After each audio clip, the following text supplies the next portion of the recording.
Hi, welcome back to the channel. Esther, your specialized agent for Bangsa South. So today I'm going to share to you about what is the procedures of tenancy, how will it be for tenancy agreement, and how do you move about for renting a place in Malaysia. So this one might be helpful mostly for the tenants. So if you are an expert, please do kindly watch this. Do not skip this, for you really need to know what are the standard things that usually happens here in Malaysia. Alright, and for landlord, yes, you can watch this for an insight so that you will know what are the agents doing. Are they doing the right thing to rent out your property? So the first thing of all, if you are a tenant, expat, or either you can be a Malaysian or what, you will make an inquiry to the particular agent to know that whether the property is available or not, or whether you can view it and so on. But the most important part is, being a tenant, kindly please do give your profile to the agent when they do ask, because it's very important for them to know your budget, whether it does match the property that you're asking for, or does it match other preference and so on. It makes their life easier, you know. If you want your life to be easier with all the procedures and so on, just make it easier for them also. Okay, so just make sure you send the profile to them. The moment you send the profile, they will be proposing you the units. They will be asking when do you want to come and view the houses and so on. Now you arrange for an appointment, let you go to view the house that you want. So most of the agents will be showing few units. Some tenants, you all like to see few agents at the particular condo. You will be hiring at least about 4 to 5 agents, thinking that you're going to see different types of unit. But do remember, they are marketing at the same place, mean most probably they will have the same stock. So what is the best thing that you can do? Find for the specialized agent on that particular condo or for that area, then you got the right person. So when you get the right specialized agent for that particular condo, then he will show you most of the unit. And if you ask me, just get 2 agents, it's more than enough. When you go for randomly a lot of agents, it's going to be a bit complicated, because each one will be sending in each budget range. At the final part, when you try to negotiate with the landlord for the price that you wanted, it will be really confusing, because the landlord already received your profile with different type of budget. So do keep it in mind. If you can stick to 1 agent or either 2 agents, that's it enough, and get a specialized agent if you can. Then once you view the place and so on, now when you want to finalize the unit that you wanted, these are the most important things that you must pay for. Number 1 is your earnest deposit, the 1 month first rental, your first month rental that you pay as an earnest deposit to the agency. Alright, to the agency, because they are the stakeholders. So the agent which is representing any agency, they will ask you to pay your first earnest deposit as an offer to the owner to confirm on that unit and lock the unit for you. Okay, so you will be paying the first earnest deposit to the agency. Number 2, you will be paying your 2 months rental deposit and half month utility. Number 2 and 3, yeah. So 2 months deposit and half month utility, which these 2 is refundable upon your move out from the unit. All right, once you move out from the unit, the owner will rectify any issues with the unit. Have you cleaned it? Have you done the aircon service? Have you done the curtain cleaning? Have you done the for mattress cleaning, deep sofa cleaning? All this been done. You provide the receipt and so on. So the bills are done. So the owner will refund you back the deposit. Usually, according to an agreement, it will be within 30 days. Within 30 days, usually the owner will refund you back the money if everything is fine with the unit. Alright, and the last one is stamping and disbursement fee. Now, stamping and disbursement fee, definitely yes. Stamping, it has a standard price with when the agent count it back, and it will be within 150 to 200.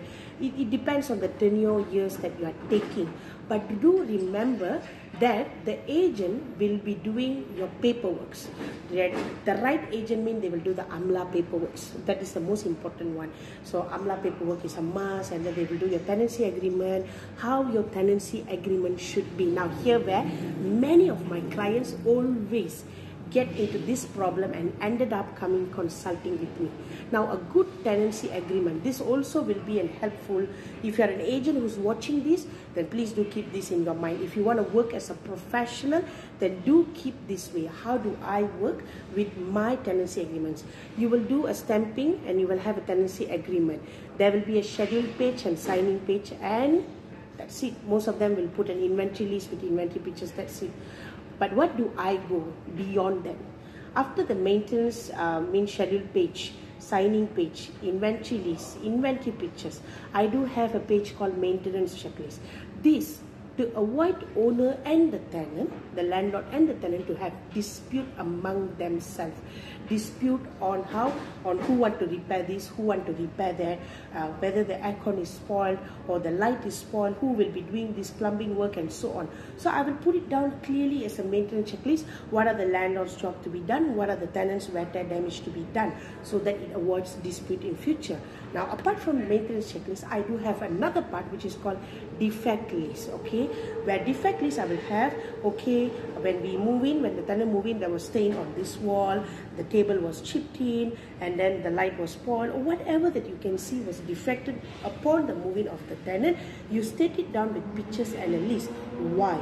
Upon their move out, the landlord knows that this is not the mistake of the tenant, and tenant and the owner do not need to engage on an argument or dispute regarding this thing, and then the owner want to repair it thinking that it's the tenant's mistake who have done that, and so on. So this is to avoid all these things. So I will advise you all to have a good tenancy agreement in such a way that is good. Apart from that, so that is why for that kind of tenancy agreement, it is worth enough for you to pay the disbursement fee, because they're spending their time, spending their hard work, and you know, papers, printing, you know, color printing, all this is count it in. You are paying for a good, proper work. Now, apart from that, do you have anything else? No. If you are renting in Malaysia, there is nothing more than this. I do receive sometime in my experience, some of my tenants do come to me and say, I have engaged with agents who do ask more than these 4 things. What are more than these 4 things? Some will say that there is a separate legal fee that you're supposed to pay. You must remember, your stamping already covered. Your stamping and agreement already cover this thing. Now, if you want to pay extra for a legal fee, you should question the person. Why? And I do hear from some of my clients that they come back to me that encountering with agents who also notifies that there is something called as security deposit. What is security deposit? So when I ask them what is that, if the landlord does not pay back the balance deposit to the tenant, then the particular agency or the agent will be paying back that money, the deposit money, refundable money to the tenant. But my question is, if you are looking for a specialized agent who works focusedly on that particular building, who knows who is the landlord and so on, definitely they will know who is the owner who always pay and who don't pay. So most of the agents who have experience of the landlord that does not pay back the deposit of the tenant, they will not work with that particular landlord for sure. They will not work. If like me, I don't work, because I have a bad experience of my tenant going through a very bitter experience of not getting back their deposit from the particular owner. So I don't need work with the owner. So I do ask questions. So if you pay, by paying the security deposit, do you get back your money? Is it refundable? If the landlord pays you back, they say no.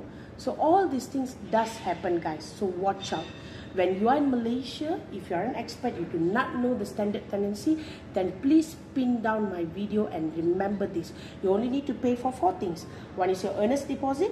Number 2, your 2 months deposit. Number 3, your utility half-month deposit. Number 4, your stamping fee and disbursement fee. Only these 4. So have a very good experience of renting in Malaysia, and I welcome all of you. If you need more consultation or more things, you can keep following my video.